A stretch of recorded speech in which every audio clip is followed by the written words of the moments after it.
What the hell is going on with game shows, right? Good morning, I'm Rock 107's Prospector. I mean, seriously, NBC's got the wall. Fox is like, hold my beer. We got the floor. Are they playing an extreme game of hide and seek or just running out of creative juice over there in TV land? What's next? The baseboard battle? I can't wait for the crown molding conundrum on ABC. It's like they're raiding a Home Depot for show titles. What happened to the good old days? Game shows had names like Jeopardy, Wheel of Fortune, The Price is Right. I don't need my game show named after random stuff I'm tripping over in my living room. What's next? The toilet tank. Can't wait for that one. However, in the wake of NBC's The Wall and now Fox's The Floor, I've sold a new game show, and it's coming soon to a TV near you. Introducing the electrifying sensation that's igniting a revolution in the realm of game shows. NBC has The Wall. Fox has The Floor. Brace yourself for the shocking extravaganza that takes it all to a new height. The ceiling tile. But hold on, maybe it's the corner round. Nah, scratch that. Let me get it right.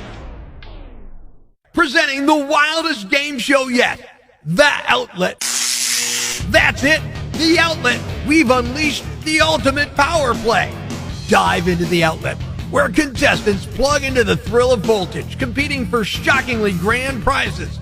Picture this. Participants navigating a maze of oversized electrical outlets, skillfully dodging live wires, and solving mind-bending puzzles. Will they weather the power surge or get zapped out of the competition? The stakes are soaring and the sparks are even higher. Witness competitors risking it all, strategically choosing outlets and crossing their fingers not to end up on the wrong side of a jolt. Get ready to get amped up and plugged in to the craziest game show yet. The Outlet, where the volts are high and the competition is electrifying. What a way to win an ugly game. Good morning, I'm Rock 107's Prospector. There was a wild ending to Monday Night Football last night. In the end, Russell Wilson brought back visions of the old Russ when he led the Broncos on a 10-play, 57-yard drive in the final minute 55 seconds of the game. The Bills, who had just gained their only lead of the game a few minutes earlier, were called for pass interference with 29 seconds left. The Bills had a 22-21 lead, but the penalty put Denver in field goal range. Here's what happened next. 41-yard try for the win. Lutz, he missed it, but a flag is down. 12 men on defense, 5-yard penalty. Wow. Still fourth down. And this will move the ball inside the 20, and it becomes a 36-yard game-winning field goal attempt by Will Lutz. Good snap, good hold, kick, perfect. And the Broncos have come to Buffalo, and they're going to leave with a win. I guess that victory shouldn't surprise anyone, as the Broncos are 4-5, but they've won 3 straight, 4 of 6 since the 70-20 loss at Miami. They came out of their bye week carrying over the momentum of a 24-9 victory over Kansas City, which ended a 16-game skid against their AFC West rivals. The Broncos aren't as bad as advertised earlier in the season. The Bills probably not as good. It's time for Prospector's Briefs on Rock 107. A biopic about Elon Musk is in the works. Not only has Musk given the movie his blessing, he's also offered to screen it on his forehead. The trailer for Beyonce's concert film is out. I'll watch it on the same day I stream Barbie and Oppenheimer. I'm calling it Barbie-Yancey-heimer. R. Kelly is suing the U.S. prison system for giving confidential information about him to a blogger. Yeah, that's right. R. Kelly is suing someone else for leaking. Making sure breaking news stays broken. Tune in tomorrow for Prospector's Briefs on Rock 107. Socially awkward and a little hot-headed, Prospector gets himself into a lot of weird situations and doesn't always handle himself well. This guy is really a jerk. Please help him learn from his mistakes. It's time for Am I a Jerk on Rock 107. Am I a jerk? My friend got a get-together at his house, and he was showing off his Amazon Echo Show. That's the one with the screen on it so you can see things and all that. And I said, oh, did you set it up to order? And he's like, no. So at one point, I was alone in the room where his Echo was. So I'm like, Alexa, order me a blow-up doll. So it brings up a bunch of options, and I can see them, and I pick one. And then it suggested some other things, sex toys, lingerie. So, of course, I selected some of that stuff, too, you know. Figured it's not coming. I wanted his whole thing, like to the odd suggestions to show up next time he logged on to Amazon.com. Well, a few days later, he calls me all mad, all PO'd because a bunch of sex stuff came to a house. Yeah, it came to his house and his wife enabled ordering and he didn't know. So I said, look, let me explain it to her. But he said, no, you're an immature idiot. And he hung up on me. So I ask you, am I a jerk? What do you think? Lola, Facebook.com/Angry Prospector says unintentional, but a jerk this time. LOL. Lori says, no, that's awesome. And Tim, yeah, you should have told him in advance and you really should pay.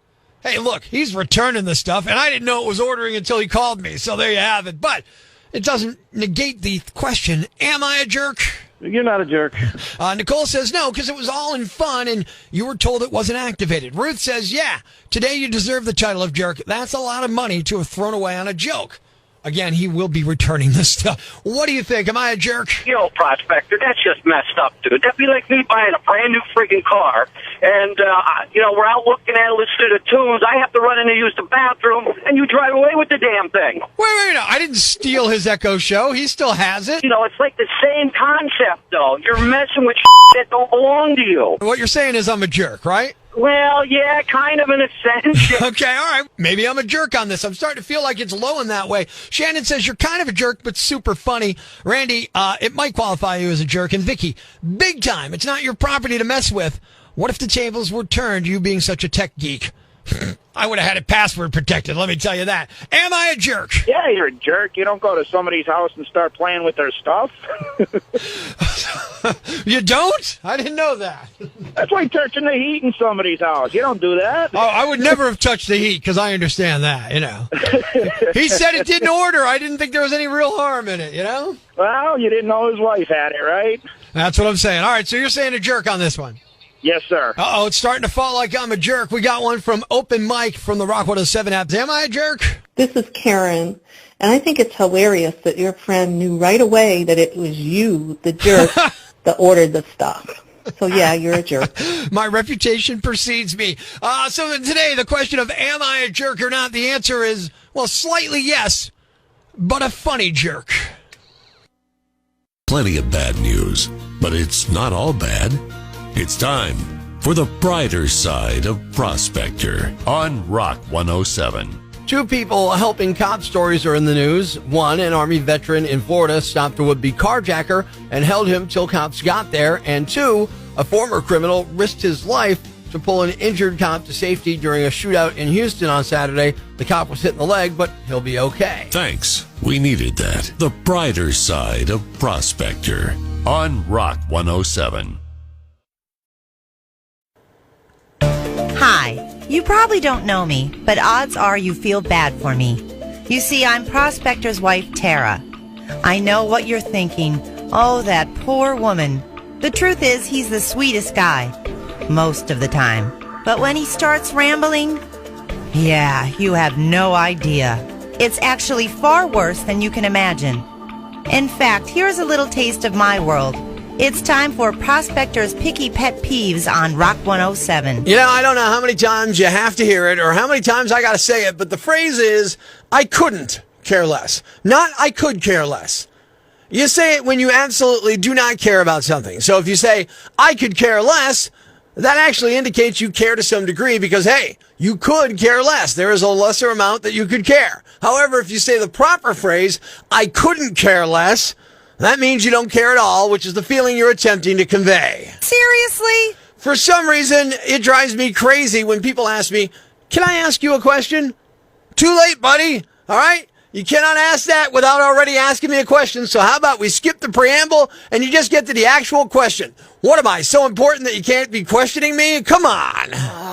All right. And someone was trying to sell me on the movie San Andreas. And I said, I'm really not a big effects movie guy.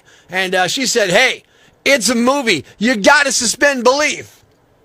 No, you got to suspend disbelief because that's what causes me to look at a movie like that and say, no way, that would never happen. Not in a million years. Disbelief is what needs to be suspended to watch a movie like San Andreas. Nobody cares.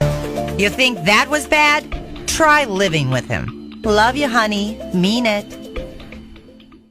winner of Prospector's Yam Bag of the Day, as decided by you at rock107.com. We uncover the most baffling, ridiculous, pathetic, cockeyed, laughable, preposterous blunders in the world of misdeeds. Nominee number 1. Some criminals think they know more about the law than the cops do. A 34-year-old guy robbed a K Jewelers near Indianapolis on Saturday and got into a high-speed chase with police.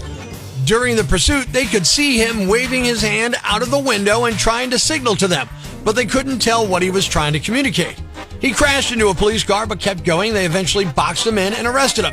So what was he trying to let the officers know about? Once he was in custody, he said he was trying to explain that they weren't supposed to keep chasing him. I guess some police departments have policies now where cops are supposed to call off a high-speed chase if it gets too dangerous. He was apparently banking on that as his getaway plan. He's facing a long list of charges, including theft, resisting arrest, reckless driving, possession of marijuana, and driving without a license. Nominee number 2. You've heard of fool's gold, right? A California man got scammed out of 20 grand. The victim, who connected with a seller through Craigslist, met an individual in a back alley on 2 occasions to purchase gold bars, only to later discover they were fake. How many times do you need to be warned if a deal seems too good to be true? It probably is. Now, there are some ways to ensure what you're buying is actually gold. Genuine gold bars should have imprinted weight, and any discrepancies would indicate fraud. Buyers should also be cautious if offered gold significantly below market value, and a simple magnet could help determine if the substance is actually gold. You take the magnet, you put it up to the gold. If it somehow sticks, for any reason, then you instantly know it's not real gold. Law enforcement is actively seeking to identify the scammer. And the winner is the thief who scolded cops for speeding to keep up with him. You are the Yam Bag of the Day, and we'll move on to Friday's Yam Bag of the Week competition. Keep it here for all the nominees for Prospector's Yam Bag of the Day, weekday mornings on Rock 107.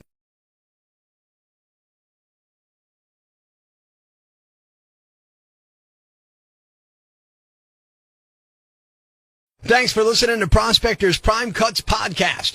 Be sure to catch us live weekdays from 5:30 to 10 a.m. on Rock 107 or online at rock107.com or the Rock 107 app, a free download for your Android or iPhone. Subscribe to the podcast on Apple Podcasts, Google Podcasts, Spotify, Stitcher Radio, or wherever you get your podcasts so you never miss Prospector's Prime Cuts.